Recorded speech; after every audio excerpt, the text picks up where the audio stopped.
El objetivo de este programa es formar académicos que contribuyan al desarrollo territorial, desde una perspectiva integradora de economía, sociedad y ambiente. Inscripciones abiertas hasta el 3 de mayo de 2019. Pregunta por las becas de estipendio, asistencia financiera y crédito educativo. Más información en www.flaxo.edu.es.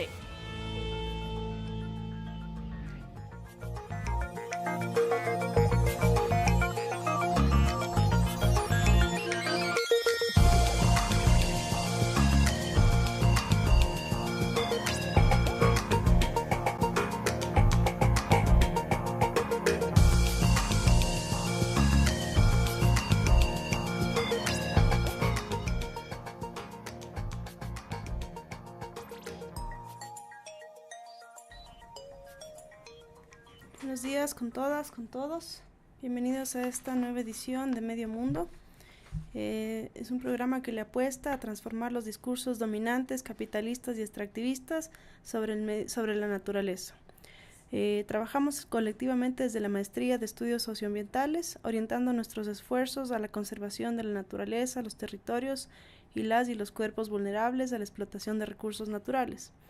Planteamos promover espacios para las voces que no han sido escuchadas, agrupaciones y colectivos culturales y socioambientales que denuncian y promueven una conciencia ecológica en sus espacios de convivencia, contrastando las temáticas con las voces oficiales y dogmáticas del capitalismo y el consumismo de las sociedades occidentales.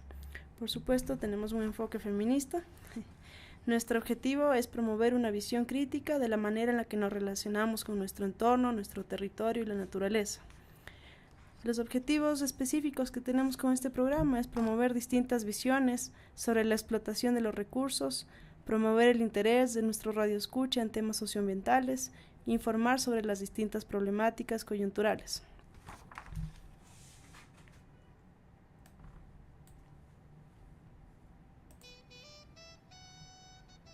Vamos a poner un poco de cumbia de fondo.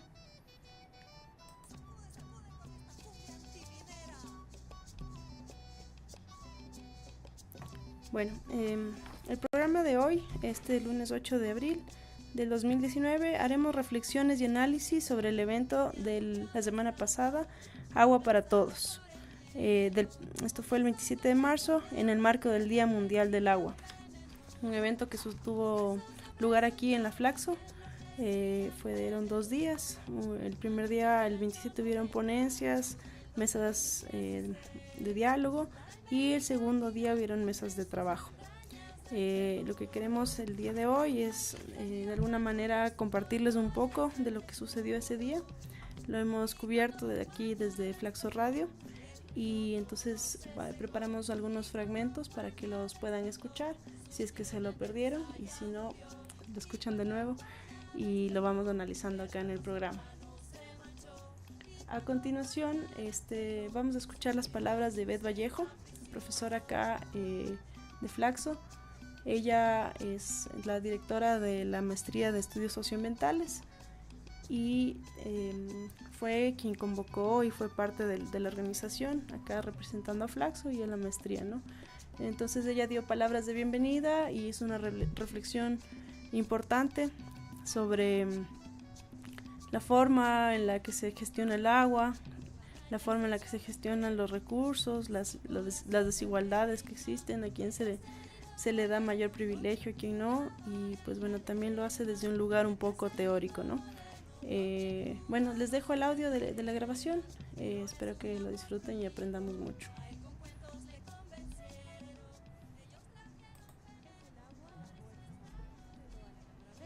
Leonardo da Vinci.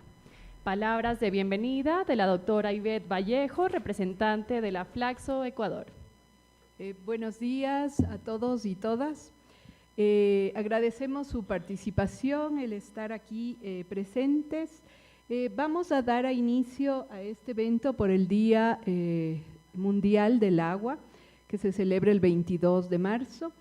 En mi calidad de responsable de la Maestría de Investigación en Estudios Socioambientales y en representación del director de Flaxo, Juan Ponce, les doy la más cordial bienvenida.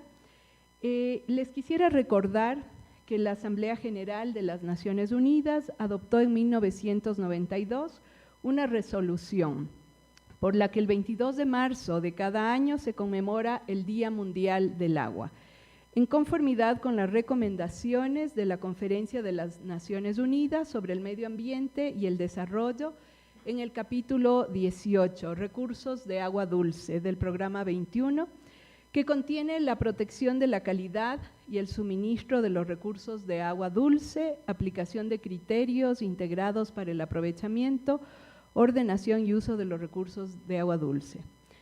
El programa o Agenda 21 establece que los recursos de agua dulce son un componente esencial de la hidrosfera de la Tierra y parte indispensable de todos los ecosistemas terrestres. El medio de agua dulce se caracteriza por el ciclo hidrológico, que incluye inundaciones y sequías, cuyas consecuencias se han vuelto en algunas regiones más extremas y dramáticas durante los últimos años. El cambio climático mundial y la contaminación atmosférica podrán también tener consecuencias para los recursos de agua dulce y su disponibilidad. Con la elevación del nivel del mar, ponen en peligro las zonas costeras bajas y los ecosistemas de islas pequeñas. Reconociendo que el agua se necesita en todos los aspectos de la vida, el objetivo general que plantea el programa 21 es velar que se mantenga un suministro suficiente de agua de buena calidad para la población del planeta y preservar al mismo tiempo las funciones hidrológicas, biológicas y químicas de los ecosistemas, adaptando las actividades humanas a los límites de la capacidad de la naturaleza y combatiendo los vectores de las enfermedades relacionadas con el agua. Esta misma agenda plantea que es preciso contar con tecnologías innovadoras, entre ellas tecnologías locales mejoradas para aprovechar plenamente los recursos hídricos. El Día Mundial del Agua se celebra anualmente el 22 de marzo como un medio de llamar la atención sobre la importancia de agua dulce, la defensa de la gestión sostenible de los recursos de agua dulce. En el 2010, las Naciones Unidas reconocieron que el derecho al agua potable y el saneamiento es un derecho humano esencial para el pleno disfrute de la vida y de los derechos humanos. Por derecho humano al agua se entiende el derecho de toda persona, sin discriminación, a disponer de agua suficiente, segura, aceptable, asequible para uso personal y doméstico, que comprende el agua para consumo, saneamiento, preparación de alimentos, entre otros aspectos. ¿Cuál es el tema para el 2019 y el tema en el que convergemos en la Secretaría Nacional del Agua, algunas organizaciones ambientalistas que están presentes acá, WWF, TNC, FONAGUA, algunas universidades, la Flaxo, también la UTLA? El tema para el 2019 es el de no dejar a nadie atrás. Se trata de una adaptación de la promesa central de la Agenda hacia el 2030 para el Desarrollo Sostenible, que establece que todo el mundo debe beneficiarse del progreso del desarrollo sostenible.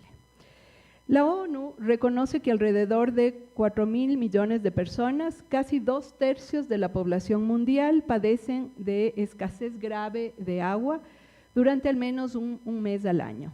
Un total de 700 millones de personas en todo el mundo podrían verse desplazadas por la intensa penuria de agua de aquí al 2030. Existen desigualdades y grandes brechas en el acceso al agua en el mundo.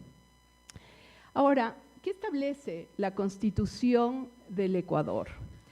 Debemos recordar en el marco de la Constitución del 2008 que consagró el derecho humano al agua como fundamental e irrenunciable dentro del capítulo correspondiente al buen vivir.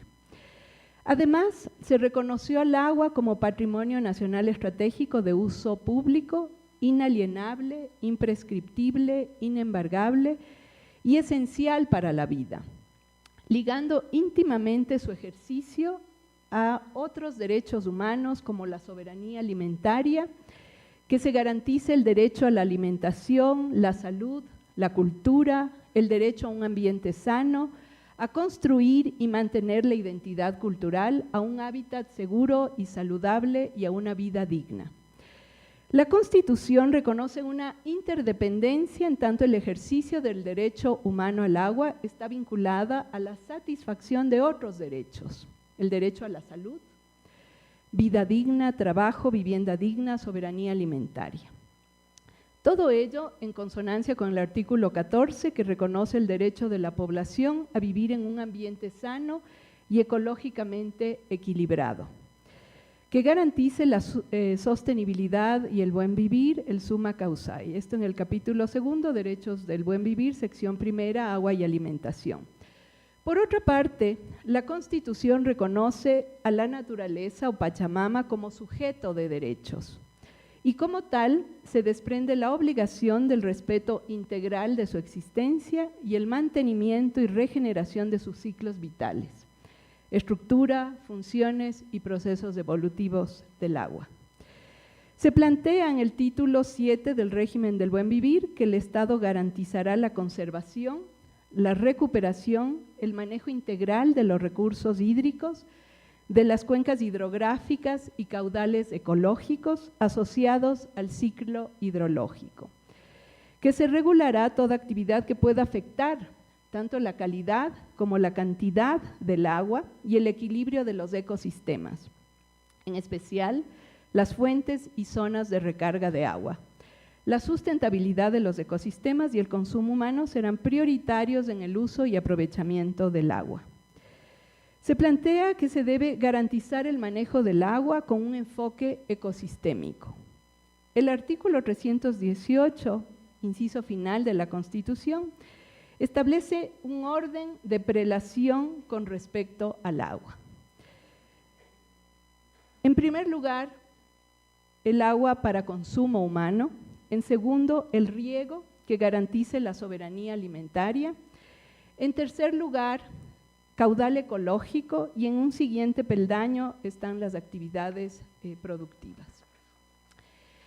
Debe considerarse las varias dimensiones del agua, el agua como un bien común, como un bien social que es indispensable para la garantía de otros derechos, como un bien ambiental, pues su existencia es vital para mantener el equilibrio de los ecosistemas naturales. Pero el agua también como un bien cultural, pues debe valorarse de acuerdo a los usos culturales asociados con el significado y manejo también tradicional del agua por parte de comunidades, pueblos y nacionalidades. En base a este marco normativo del agua como derecho humano y el agua como sujeto de derechos de la naturaleza, es prioritario entonces la urgencia de gestionar el agua con un enfoque ecológico, garantista para preservar la vida, tanto de los seres humanos como de la biota. Se debe, por tanto, al hablar del agua y en el marco de los derechos de la naturaleza, garantizar sus derechos intrínsecos propios y la capacidad de ejercerlos. Hay que profundizar entonces quiénes están quedando atrás, relegados en el acceso. ¿Por qué y cómo se producen discrímenes y brechas en el acceso al agua? Y por tanto, discutir y analizar las formas de injusticia hídrica que se dan en países del sur global como el Ecuador. Cuando se habla de injusticia hídrica, desde hace varias décadas se evidencia en la región y en el mundo una profunda crisis de sostenibilidad de los ecosistemas naturales, entre ellos los acuáticos. Fruto de la construcción de sociedades que sustentan el desarrollo en modelos de industrialización y producción extractivista, lo cual permite percibir el agua como un recurso inagotable. La demanda creciente de alimentos y agua también ha generado una modificación de las formas tradicionales de producción agrícola y ha provocado inequidades sociales, inequidades de género en los países del sur global.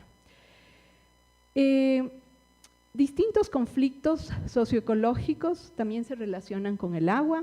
Se trata de un recurso muchas veces contencioso y en disputa. Existen procesos de acumulación por desposesión de agua y marginalización ecológica que deben ser tratados a nivel global en la región y en el país. Muchas veces la gestión integrada de recursos hídricos termina diseñando nuevas formas de gobernabilidad del agua que tienden a rediseñar territorios y espacios de agua. Se remodelan autoridades sobre el agua, se reorganizan grupos de usuarios en función de jerarquías del poder Invitamos del agua. a continuación a la... Se crean rankings muchas veces en base a criterios de eficiencia y modernidad, pero muchas veces también se relegan formas tradicionales y comunitarias de gestión del agua, mientras se favorece al agronegocio, corporaciones multinacionales, conglomerados mineros y de hidroenergía. Esto es algo que algunos teóricos que abordan el tema de la justicia hídrica ponen énfasis, ¿no? ¿Cómo abordar el tema de la distribución desigual de los derechos del agua?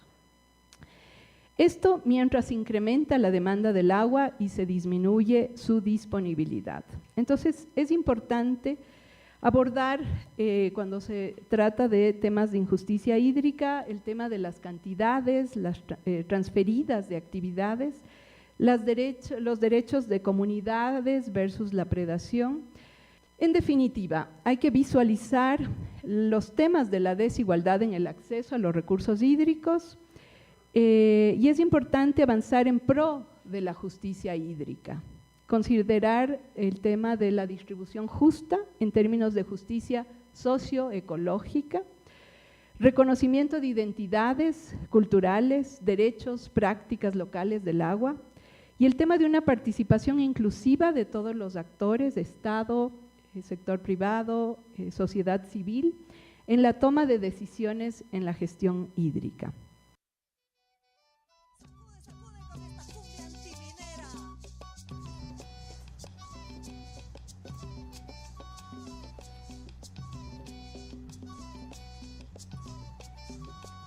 Bueno, acabamos de escuchar a la profesora Ivette Vallejo. Ella tocó algunos puntos muy importantes, que por cierto la entrevistamos del programa pasado. Ella es profesora aquí de Ecología Política. Creo que es importante recalcar algunos aspectos que ella mencionó, evidenciar de alguna manera que está afectándose el agua, sí, claro, por la actividad humana, pero también por lo que la actividad humana genera, ¿no? Como el cambio climático, la contaminación y por supuesto el exceso de uso, ¿no? El agua se necesita en todos los aspectos de la vida y pues la idea para conservarla es que se adapte este manejo del recurso a las necesidades humanas, pero no de una manera en la que se desaproveche o en la que se contamina más de lo que se usa realmente, ¿no? Se debe conservar y tener espacios apropiados para que las necesidades de toda la población pues estén satisfechas, ¿no? Sobre todo de manera igual, de manera bien repartida, ¿no? Es como un elemento fundamental e irrenunciable. Y también para muchas personas, muchas culturas, comunidades, es un bien cultural, ¿no? Es parte de su territorio, es parte de sus vidas.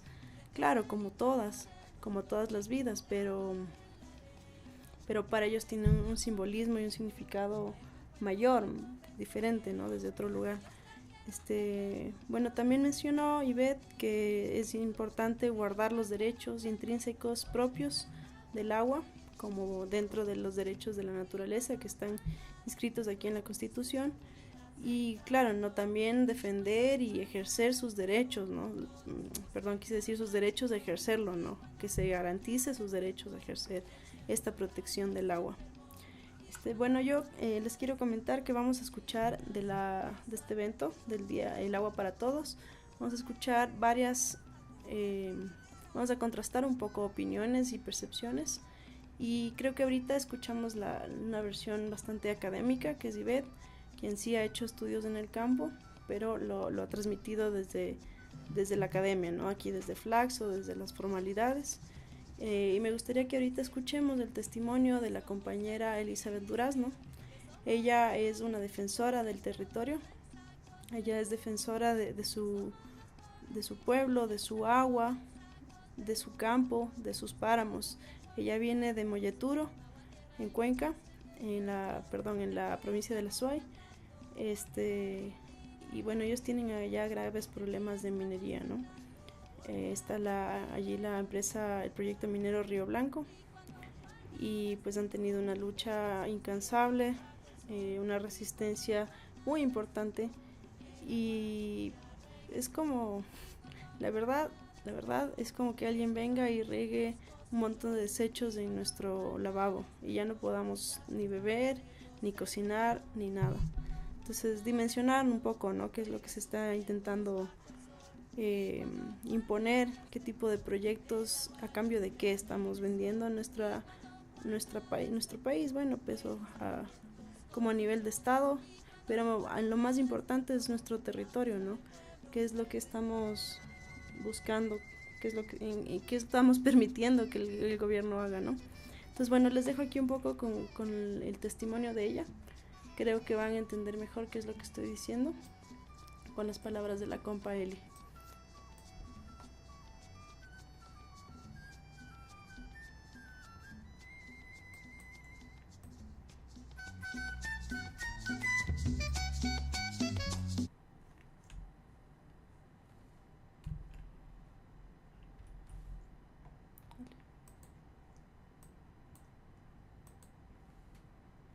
La ingeniera Elizabeth Durazno, que viene desde Molleturo. Bueno, buenas tardes con todos, gracias por la invitación que me hicieron. Yo directamente aquí voy a hablar sobre el conflicto minero que nosotros tenemos en la comunidad de Río Blanco, parroquia Molleturo. Durante tantos años la empresa minera ha existido en Río Blanco. Nos ofrecían tantas maravillas, de la cual ahora no tenemos ninguna de esa maravilla que ellos ofrecieron. Más bien comenzaron a afectar nuestros territorios, comenzaron a secar nuestras aguas, y escuché a una autoridad de pronto que decían que los seres humanos, nosotros como los seres humanos causamos eso, pero nunca nos damos en cuenta que las empresas mineras son las principales causantes de todo eso. Nosotros estamos quedándonos totalmente sin agua en los páramos, de la cual Senagua se encarga de sí entregar en cantidad de aguas a las empresas mineras. Ellos sí tienen cantidad de aguas, pero a las comunidades no. Nosotros estamos olvidados de las autoridades, estamos olvidados, las autoridades nunca nos han tomado en cuenta, siempre han salido a defensa de las empresas mineras, en cambio las comunidades somos olvidadas. El único que nos ha ayudado, nos ha apoyado aquí es Yacu Pérez. Él es el único que siempre nos ha estado allí ayudando como un defensor, y nosotros igual con los defensores del agua y de los páramos. Nosotros nos dedicamos a cuidar nuestros páramos, lo poco que nos está quedando de nuestra agua, porque ya hay bastante seco, secaron una laguna, se están secando todos los colchones de agua, ya no son lo mismo como era antes. Las empresas mineras solamente entran a destruir en ambiental y en social. Somos divididos entre comunidades, entre familias, ya no hay tranquilidad ahí con las empresas mineras, pero estamos luchando y a Dios gracias avanzamos a ganar primera instancia y segunda instancia. ¿Con qué? Presentando acción de protección y diciendo toda la verdad, no como las empresas mineras andan diciendo, que hay desarrollo en las comunidades, no hay. Lo que hay es contaminación, destrucción de páramos, destrucción de nuestras fuentes de aguas. Entonces, incluso a Bolívar vinimos una delegación a presentarle vinimos a presentarle un oficio pidiéndole, cuando ya se suspendió el proyecto minero, pidiéndole a Bolívar que se declare una zona un área de protección de reserva a la comunidad de Río Blanco para que ya no pueda adentrar una empresa minera. Pero no, nunca nos dio ninguna respuesta. Nunca nos dio respuesta a ninguna cosa. Siempre nos presentado un lado, otro lado las autoridades y nunca nos dan respuesta. Las comunidades somos totalmente olvidadas, nos han sido amenazados, nos han amenazado de muerte, han golpeado muchos familiares y siempre nos han denunciado y nunca han hecho nada. Las autoridades no hacen nada. El mismo gobierno es totalmente con la empresa y así todas las autoridades. El defensor del pueblo al comienzo estaba con nosotros, pero ahora siempre se hace a un lado, que no tiene nada que ver, que no es competencia, y al saber que en la segunda instancia tiene él que ejecutar el seguimiento, que ya no exista en Río Blanco lo que es presencia policial, presencia militar, pero no hace un seguimiento, no nos da un informe. Y también sabemos que la empresa minera nunca tuvo ninguna clase de permiso para construir allá el campamento minero, y eso también recibimos el informe de control urbana, de la cual ellos tenían que estar encargados de ir a clausurar totalmente eso para que ya no sigan construyendo, pero ni eso le hacen cumplir a las empresas. Entonces, para las empresas hay visto bueno de todo, y para las comunidades nada, ni aún sabiendo que estamos quedándonos sin agua, ni aún sabiendo que vamos a ser contaminados. Nosotros siempre decimos y hemos visto nosotros con propios ojos, como comuneros que somos, y vemos lo que vamos a ser afectados. Ya no creemos en tal minerías tecnificadas que ellos hablan. ¿Por qué? Porque durante 20 años y más nos ha existido allí y nunca hay tal minería tecnificada, tal desarrollo. Y eso seguimos nosotros en lucha. Ahora, dando gracias a Dios, también tenemos un prefecto que está allá de nuestro lado, avanzó a ganar en la SUAY. Entonces, esperamos que estamos yendo por muy buen camino y esperamos sacar definitivamente a los proyectos mineros, lo que es Río Blanco y Quinzacocha.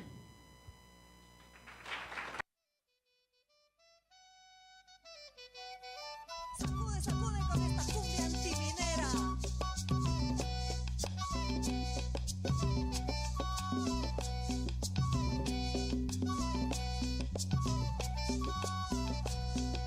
La niña durmió abrazada. Bueno, escuchando a la compañera Eli, creo que podemos tener un panorama más claro, más real de lo que está sucediendo en los territorios, ¿no? Yo creo que todos los programas digo lo mismo, pero voy a seguir insistiendo porque hay una dicotomía, un quiebre tan grande de lo que pensamos y creemos en las ciudades a lo que realmente sucede en los territorios, ¿no? En el campo, en lo rural. Yo no sé qué pensamos, ¿no? Que la vida es gratis, que la comida nos llega así nomás, que el agua está a disposición nuestra todo el tiempo, ¿no? Es importante saber que hay personas como nosotros que están ahí poniendo el cuerpo, y bueno, lo más importante además es reconocer que estas personas no son hombres que están visibilizados en la política, no son hombres que están ahí con armas, son mujeres que están poniendo el cuerpo, y son mujeres que están defendiendo desde sus vidas recursos que son a la final para todos, ¿no? Para todas las personas. Entonces, pues, de alguna manera despertar, saber y hacer una lucha desde nuestro espacio, desde nuestro lugar, una resistencia. Al menos tener una opinión crítica, ¿no? Informarse, lo más importante es informarse sobre lo que está sucediendo para sobre esto poder decidir y y entender que hay personas que tienen sus derechos completamente vulnerados, que estamos en un siglo XXI y todavía estamos hablando de esclavitud laboral, estamos hablando de vulneración de derechos humanos, estamos hablando de que hay personas que no tienen una vida digna, bueno, y así, ¿no? Entre muchas otras cosas. Bueno, les recordamos que acá en Flaxo hay varios programas académicos. Les invitamos a escuchar el día miércoles Estereotipas a las 11 de la mañana. Este es un programa de la maestría de género. El tema de este miércoles será matrimonio civil igualitario. Se conversará con la abogada e integrante del colectivo jurídico feminista Silvia Bonilla, quien les recuerdo y les cuento que también que es nuestra representante estudiantil. Podríamos acercarnos a hablar con ella en algún momento si es que nos interesan estos temas. Ella también es defensora de derechos humanos. Bueno, en el programa de Estereotipas se hablará sobre la lucha que conlleva el matrimonio civil igualitario, que ha vuelto con fuerza al debate público como resultado de una consulta constitucional de norma, cuya audiencia fue el viernes 29 de marzo, y que nace de la pregunta que hace el Tribunal de la Sala Penal de la Corte Superior de Pichincha a la Corte Constitucional, en aplicación del artículo 428 de la Constitución del Ecuador. Este programa está con la conducción y producción de Yesenia Telo y Tatiana Jiménez, a quienes aprovecho y les mando un saludo a las compañeras. Bueno, regresando con el tema acá de Medio Mundo, vamos a escuchar una última panelista de este evento en el que estamos hablando en este programa, que fue el 27 de marzo, que se llama Agua para Todos, en el marco del Día Mundial del Agua. Vamos a escuchar ahora las palabras que tuvieron lugar en una mesa de diálogo, donde se contrastaron varias opiniones, pero entre ellas estuvo la de la compañera de maestría y estudia estudios socioambientales conmigo, es la arquitecta Diana Orellana, quien nos habla desde otro lugar, como desde la organización de las ciudades, desde la planificación. Bueno, vamos a escucharla y después podemos seguir contrastando. Les dejo ahorita con ella.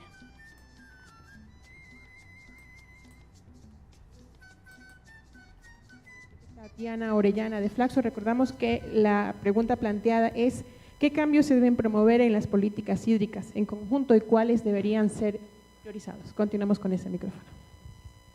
Gracias. Bueno, buenas tardes. Es realmente un reto en 7 minutos tratar de responder a esta cuestión que nos ha llevado muchos años, mucho tiempo aquí inclusive. Entonces, me gustaría utilizar algunas palabras clave que creo que nos pueden dar una guía hacia encontrar unas posibles soluciones, porque ya hemos visto que es un problema bastante complejo, ¿no? Por lo tanto, me gustaría retomar algunos términos que se han ido utilizando a lo largo de la charla y han estado hablando casi siempre de los actores, ¿no? Entonces, ¿cuáles son los actores que están detrás de la gestión, de la redistribución, de la regularización, del control, protección, gestión, etcétera? Yo creo que todavía no están claros, a pesar de que hay una cantidad probablemente de intenciones estatales de crear nuevas instituciones, nuevos grupos para poder organizar esta situación tan compleja. Yo creo que no está claro todavía cuáles son esos actores. Es la Secretaría, es el Ministerio del Ambiente, son los GATS, somos nosotros los consumidores del agua los que finalmente estamos utilizando o probablemente inclusive gastando o derrochando ese producto. Son las comunidades las que están de algún modo gestionando también su recurso porque no han tenido, digamos, un apoyo estatal en ese sentido. Es decir, ¿cuáles son realmente los actores, ¿no? Yo creo que esa es una idea que todavía nos queda flotando y que creo que debemos contemplarla. Más aún, yo creo que se han encontrado a lo largo del día, se han encontrado unas contradicciones, ¿no? Por un lado, las instituciones estatales con toda su buena voluntad de decirnos hemos hecho esto, se han implementado tales proyectos, instituciones, etcétera, pero por otro hemos tenido las voces de la gente local que está luchando, que se encuentra en día a día con el problema, por lo tanto estamos viendo que todavía estos actores no están claros, ¿no? Por lo tanto, quisiera ir a otra palabra clave, y yo creo que otra palabra clave es sistémico, ¿sí?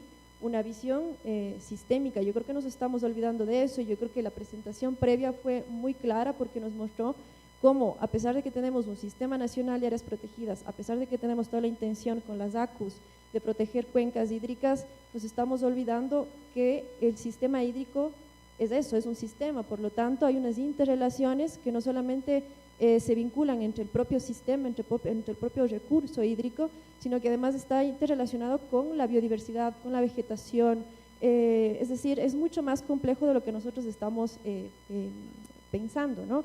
Por lo tanto, pensar en esa segunda palabra clave, ¿no? Que es sistema hídrico, y es un sistema que se vincula o que digamos que está encapsulado dentro de un sistema más grande, un sistema de vida que es la propia biota, ¿no?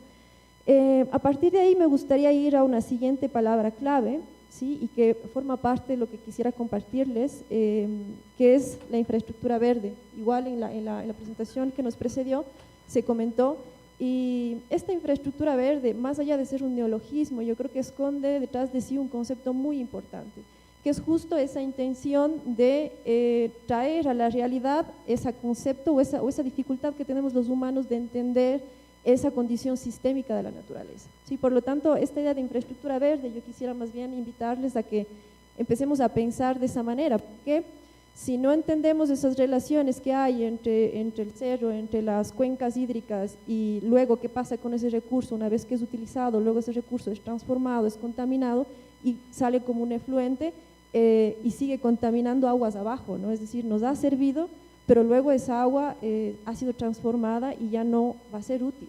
Por lo tanto, entender que es un ciclo, ¿no? Y aquí recordemos las clases de ciencias naturales que seguramente todos tuvimos. El agua forma parte de un ciclo, es un ciclo hídrico que se está renovando constantemente. Por lo tanto, cada acto que hagamos pues va a tener unas influencias en eso, ¿no? Por lo tanto, a partir de esta idea de la infraestructura verde, yo creo que hay muchas cosas de las que se pueden hablar. Sí, sin embargo, quisiera comentarles, tal vez por cuestiones de tiempo, dos importantes. Por un lado, su condición de multifuncionalidad. ¿Esto qué implica? Implica que al tener una visión no solamente del recurso hídrico como agua de consumo, sino como un elemento natural más que está en ese sistema, en ese funcionamiento natural, pues también las posibles prestaciones, ¿sí? Ahora se habla de servicios ecosistémicos, que puede ser muy discutible, pero que en esta situación, en este mundo capitalista, en el que vivimos, pues es una forma de tratar de recuperar y de proteger estos sistemas naturales, ¿no? Por lo tanto, esa multifuncionalidad yo creo que se puede resumir en tres grandes aspectos, ¿no? Una biológica, una de biodiversidad, otra de tipo social y otra finalmente de tipo territorial. Me gustaría hablar de las dos últimas, porque la primera yo creo que la conocemos todos. La social, yo creo que empezaría a vincular todos esos conflictos que hemos estado viendo acá, justo de esos enfrentamientos entre personas que viven el día a día y las instituciones, entre otras facilidades que nos puede dar como zonas de recreación, el mismo hecho de la condición productiva, ¿no es cierto?, como espacio para garantizar los productos alimenticios.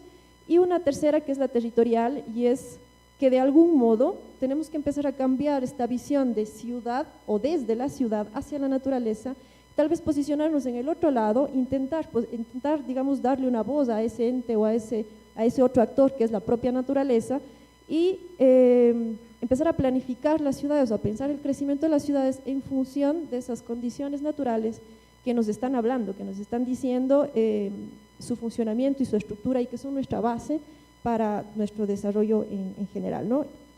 Me gustaría terminar con otra idea, que de algún modo esta idea de infraestructura verde también yo creo que nos ayuda a superar unas condiciones de unidades territoriales que, si bien se han hecho y se han rehecho, digamos, en estos últimos años, con los gobiernos autónomos descentralizados, con la intención de que funcione mucho mejor la organización territorial, de algún modo olvida que estamos actuando sobre un territorio y que ese territorio responde a unas condiciones naturales, que no conoce líneas, que no conoce demarcaciones que hacemos en el país.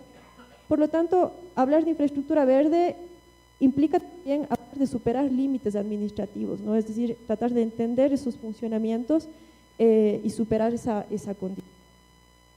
No sé si me queda tiempo. Para cerrar, 1 minuto tiene. Para cerrar, tal vez sería interesante retomar, por ejemplo, la idea inicial, ¿no? ¿Quiénes son esos actores? Y aquí me gustaría cerrar, en todo caso, con la idea de que la naturaleza también es un actor, que nos estamos olvidando que cuando nosotros estamos, por ejemplo, hablando de redistribución, nuevamente estas palabras claves, ¿no? Redistribución, control, protección, gestión, todas estas, si ustedes se dan cuenta, nos van llevando a algunas otras ideas que son inmediatas, ¿no? Por un lado, instituciones, por otro lado, recursos, ¿sí? que se ven como vinculadas, y la comunidad aparece menos, ¿no?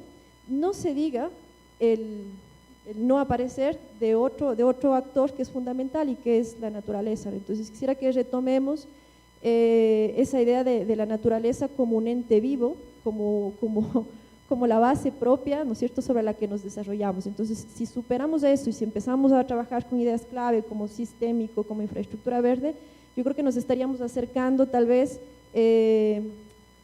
seguramente con mejores resultados, aunque esto implique más tiempo, pero nos estaremos acercando con mejores resultados a las posibles soluciones, gestiones y sobre todo más equitativas, ¿no? Yo creo que aquí aparece otro término que se vincula con lo anterior: hay sistemas sociales que están habitando estos sistemas naturales y eso no podemos olvidar.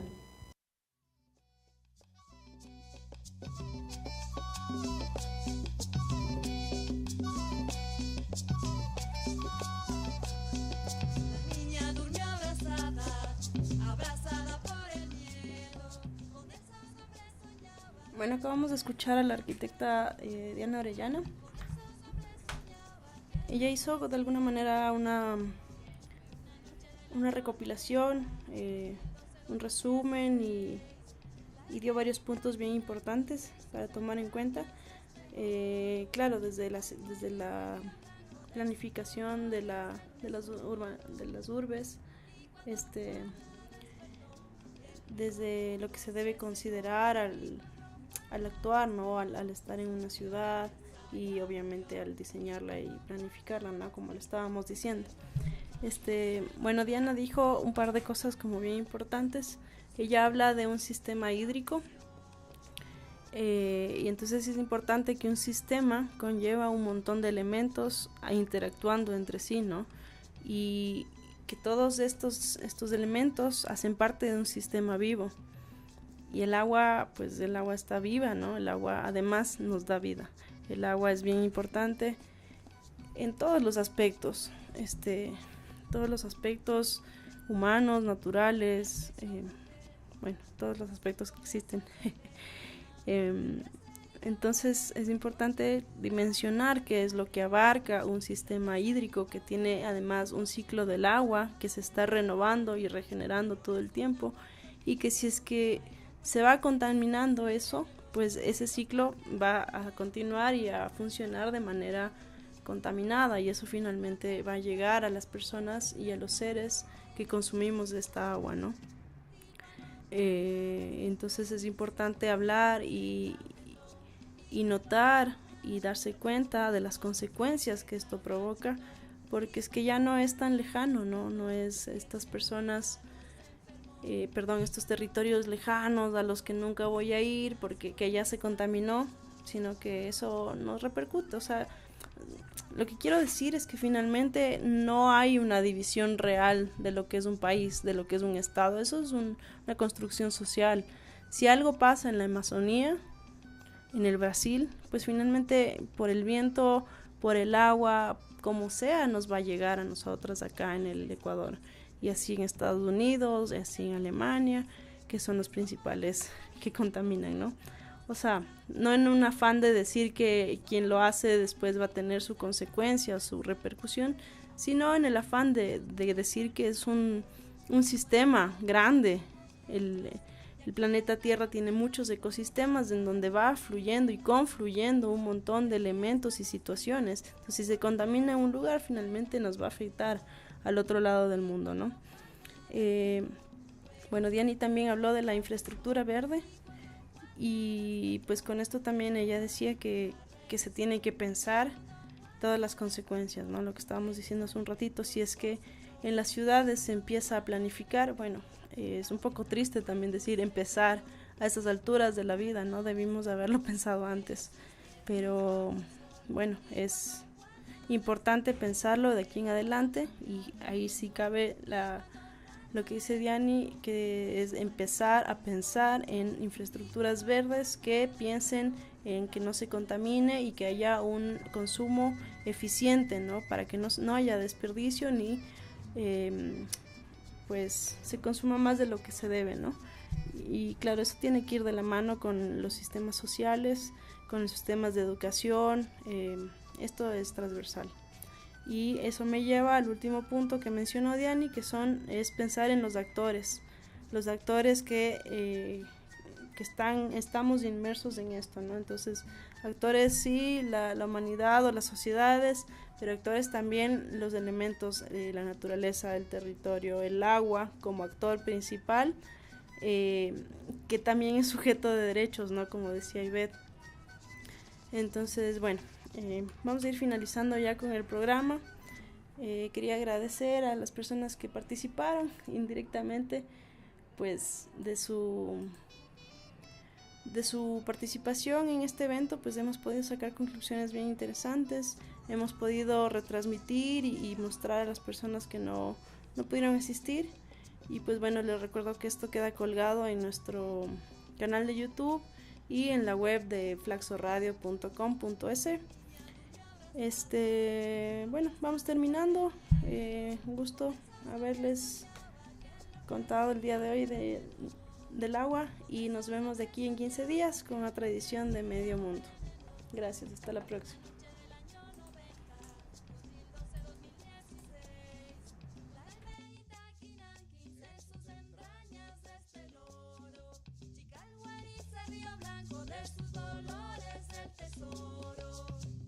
Y cuando Juana despertó, el río todo se secó. Y cuando Juana despertó, su tío Tenenza ya murió. Y cuando Juana despertó, el bueno su hermano se marchó. Y cuando Juana despertó, su prima se encareció. Fabrican